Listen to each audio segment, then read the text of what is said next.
Hello and welcome back to Season 12 with DAP. This is War number 12. We have KenOB for a second time this season. And in this war, I'm going to bring Quake, Omega, and Sabretooth. Alright, and in this war, I've been assigned Path 6 and then Path 5 in Section 2. As I move up to the middle here into Section 1 and head towards Path 6, we have a thing on node number 4. And node 4 has All or Nothing and Brute Force. I'm going to go in with Quake. Now, with Brute Force, this is not a regular fight for Quake. There will need to be some contact made with Thing as the Brute Force timer comes down or expires, just to prevent myself from degen. Just little jabs here and there just to reset the Brute Force timer.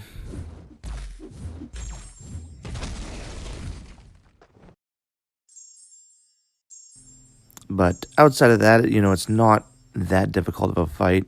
I am going to take a bunch of damage here from the Brute Force, but really no danger of losing the fight. Just a matter of, taking some damage and having to heal up.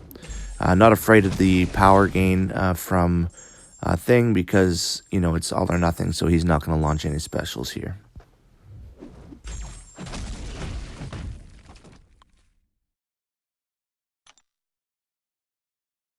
Alright, next we're going to move up to node 21, and we have Killmonger here.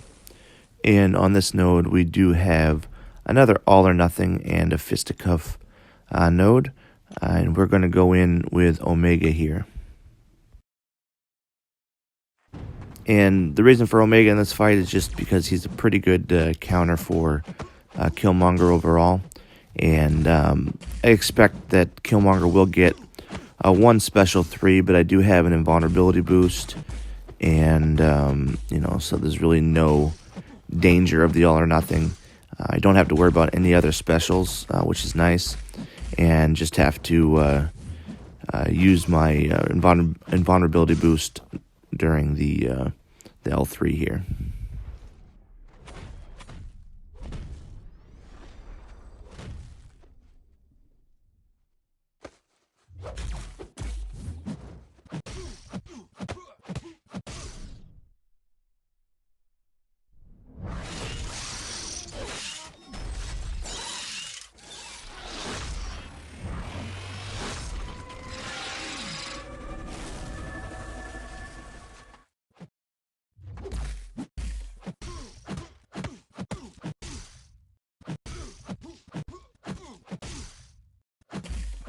Alright, we'll just wrap this guy up, put a nice little bow on him, call it a day.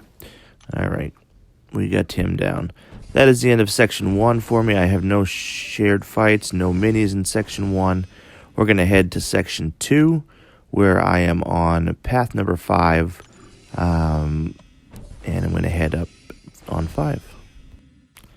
The fight on 5 I have is node 33. We have Blade. It is toggle unblockable and special 2 bias. The special 2 bias isn't going to matter, but the toggle unblockable will come into play here. I'm going to bring in Quake. The strategy with Quake here obviously is to not let him gain power, but also she has the ability to shut down the unblockable timer, which I did just there. I'm not going to be 100% successful in this fight shutting down the timer. I have to have him under concussion when the timer expires. So in this situation right there, I did not shut it down. I did take a hit, and I also allowed him to get a bar of power, which can be pretty deadly when using Quake. So I need to bait out a special here. I am lucky he didn't launch it right there because he's unblockable. There we go. Got the special out. I can go back into Quaking him properly, shut down that unstoppable timer, and hopefully I can get him on the next cycle as well. Got it there, and I got one more I got to get rid of. No, he's unblockable. So I got to Dex Evade and finish him. Whew. That did not go perfectly, but we got the job done there.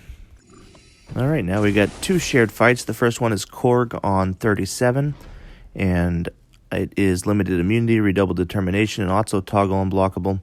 And I'm going to bring in Omega for this fight because he's a great counter for Korg overall.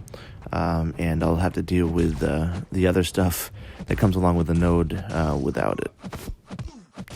For the first 25 seconds, I can't place any debuffs on him, so I can't stun him.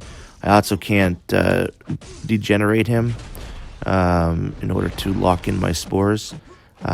So I have to worry about that for the first 25 seconds. But overall, I don't think this is a tough fight. I am going to take a special one, which is not a big deal here. Unblockable special one. He's almost down already, so just going to come in here and try to finish up. He's unblockable again. Time that pretty well. Launch the special and get this clown down.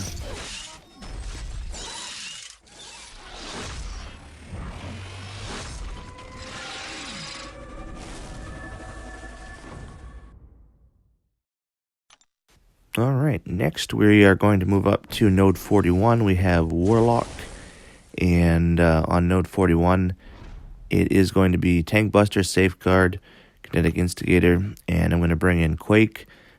She ignores the Safeguard, which is important against on this fight, so the only thing you have to worry about in this fight here is, especially if you're running suicides, is the contacts. I got to keep his contacts under 20. So I don't get the infection, and that's pretty easy to do with Quake, but mistakes happen like right there.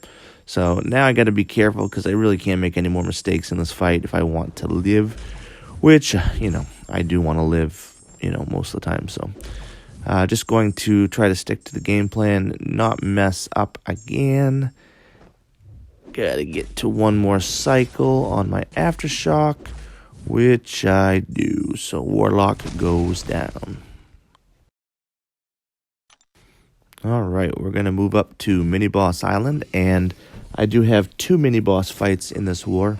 The first one is Phoenix on node 52, and this node just has recovery, strike back, and some armor. Nothing that really affects Quake. This is also a dodge node, so it makes sense that Quake is going to take this fight. This fight's pretty straightforward for Quake. I'm just going to let the fight play out without talking too much because really there's not much to say.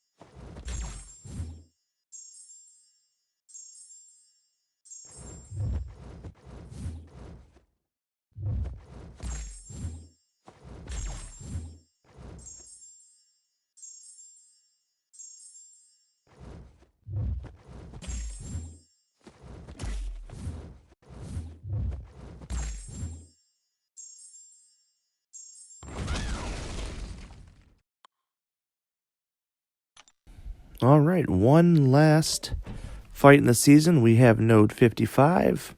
We need to take out... Oh, better heal first. Don't get ahead of myself here. Don't want to get ahead of myself. All right, we got to have Sabretooth here on 55. And this node is debuff immunity, so no debuffs allowed. And energy and crit resistance. So it's just going to be a normal debuff immune type of a fight for Quake. My style of debuff immune is still going to be evade and parry, just for safer reliability here.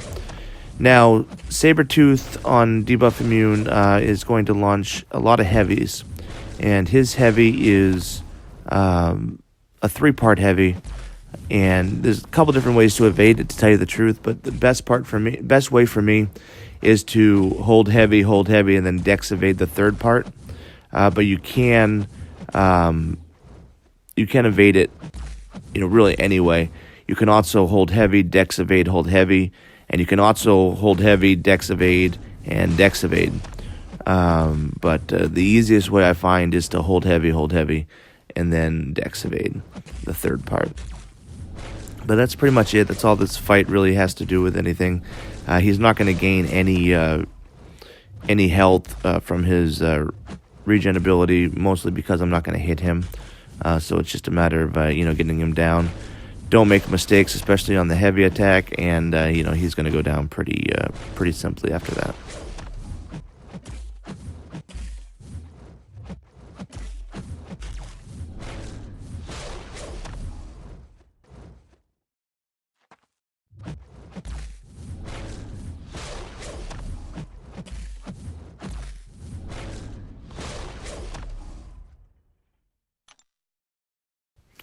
And that is the end of the war for me.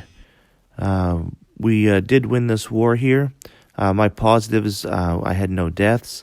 I won 2 shared fights and beat 2 mini-bosses. I did have high item use for my Dappertunity. And like I said, we did win this war. We already had Masters pretty well secured before this war. But definitely good to finish on a high note.